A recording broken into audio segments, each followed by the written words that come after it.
I don't have my glasses. That's why. Well, here was my thumbnail. I have something new for the channel, and I've got some mail. I really don't care if you see my address. I've got security, and if you pop up over here unannounced, you'll get a surprise. Anyways, this is friend mail from Pinky Jean. Thank you, Jean.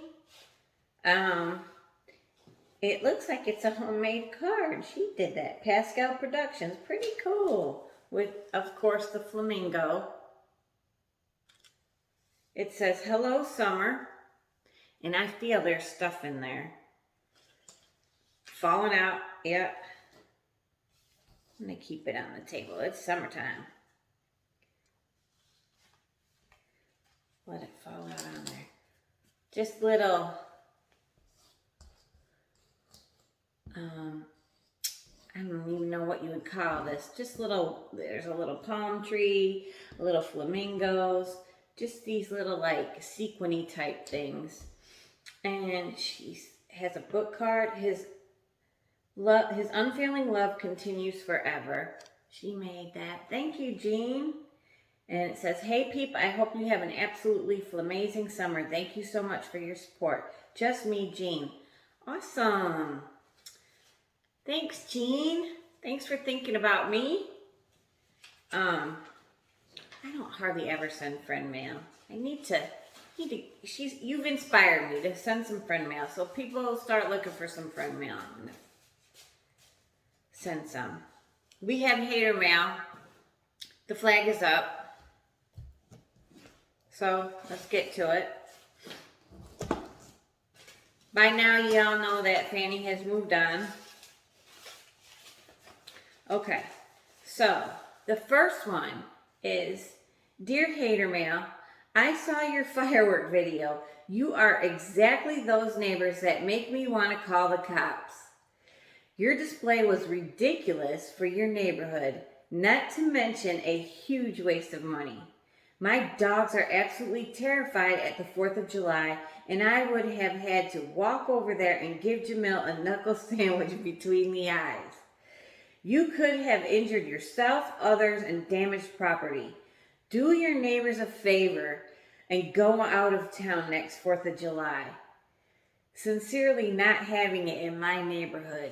Oh my gosh, Jamil is going to be furious with this right here. And he probably would have a few choice obscenities for you as well. Probably, let's see, what would Jamil say? Probably would say, I can't even repeat it. Anyways, here's the next one.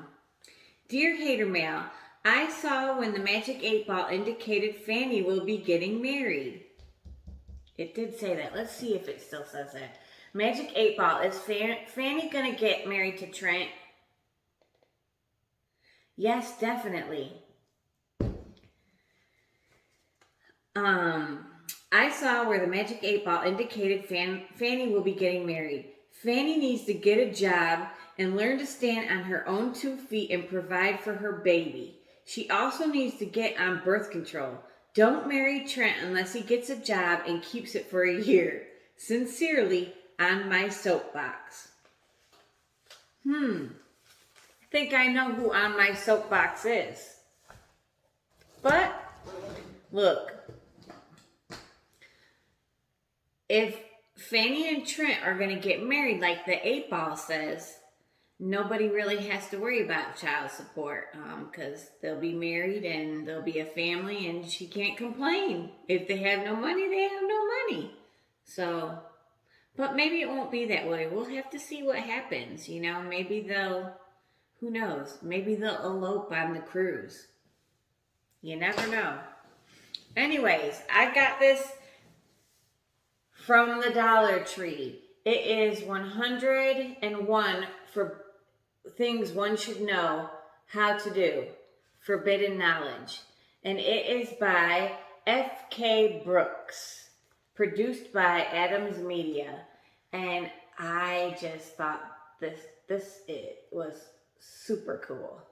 So there's some things in here that I'd like to read and go over. I think that we'll do this, add this onto the channel, this forbidden knowledge. So the first thing that I saw in here, there is like some crazy stuff in here, like how to get bumped up to first class, how to become a snake charmer, cheat at gambling. Maybe we'll do that as the first one. We'll do that as the first one. Okay, 55. Cheat at gambling. I was going to do how to pass a lie detector test, but we'll do that next one. Okay, cheat at gambling. There are many different ways to cheat at gambling, but the idea behind all of them is the same. Take the other player's money without letting them know you're cheating. If you want to rob someone, it's simpler to just mug him and possibly more honest. There are 3 main ways to cheat at gambling. Skilled cheats. This is the classic kind of cheating you see in all sorts of films and shows. It involves things like palming cards, controlling the roll of dice, dealing from the bottom of the deck, or having the infamous ace up your sleeve. Pros. No gadgetry required. Your only tools are your hands and your wits. Complete control over when and how to cheat. Difficult to detect, though not impossible. Easy to conceal if things go south. Just stop cheating. Cons. Takes years of practice to perfect. High margin of error. Mechanical cheats. If you can't rely on skill, then go for ingenuity instead. Some cheats mark decks by edging cards with a fingernail or bending a corner of a card, while others swap out regular dice for loaded ones. You can even find decks with coded patterns buried in the designs on their backs. Pros. Near 100% accuracy.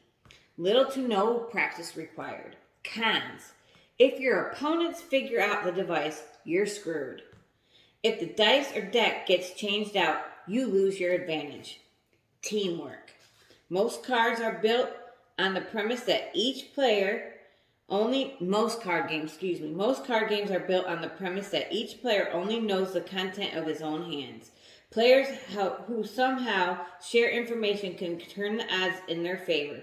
This is why table talk is usually discouraged. Pros. Do not produce direct evidence of cheating. Devices, modified decks, hidden cards, etc. I'm sorry, I read that wrong. Pros. Does not produce direct evidence of cheating. If you get caught, you can blame it on the rest of the crew. Cons. The reward is diminished since you're splitting the winnings. Forced to trust your compatriots and easy to spot. Casinos can cheat too. If any player can cheat, there's little outside of gambling regulators and savvy players to keep casinos from doing so too. In the case of large casinos in big gambling cities like Las Vegas or Atlantic City, there's the threat of losing a reputation as an honest house too. But for smaller operations, that's less of a disincentive. Some places can use a shoe, a device used in a casino to hold several decks of cards shuffled together, rigged to keep the top card, usually a face card, in place until the dealer wants it. Others might have craps table with a foot-activated electromagnet built into the base. Couple this with a set of dice with iron fillings mixed into the paint on one face of each die, and you have a system that's hard to spot and impossible to beat. Wow. I don't gamble like that. I just like to go to the slots. So, anyways, I should have stuck with my first one I was going to do in how to beat the lie detector test, because that was way more interesting.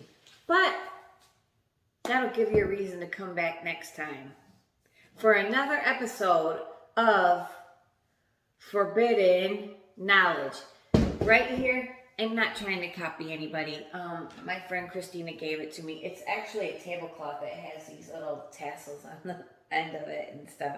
She said, I thought this looked like you. And I said, okay, I'll use it. I'll put it in my backdrop. Anyways, everybody, it is What time is it here? It's 11:17 on Thursday night, and I have got to get up early. I have been working my butt off. I work 2 jobs, and I've been helping my mother-in-law at night, and I've been going over there in the evening time just about every day this week. So, and if I'm behind, I know I'm behind, so it's not no if about it, but I'm trying to catch up, so bear with me. Have a great night, everybody. See you soon. Hi, Trent. Hi, Fanny.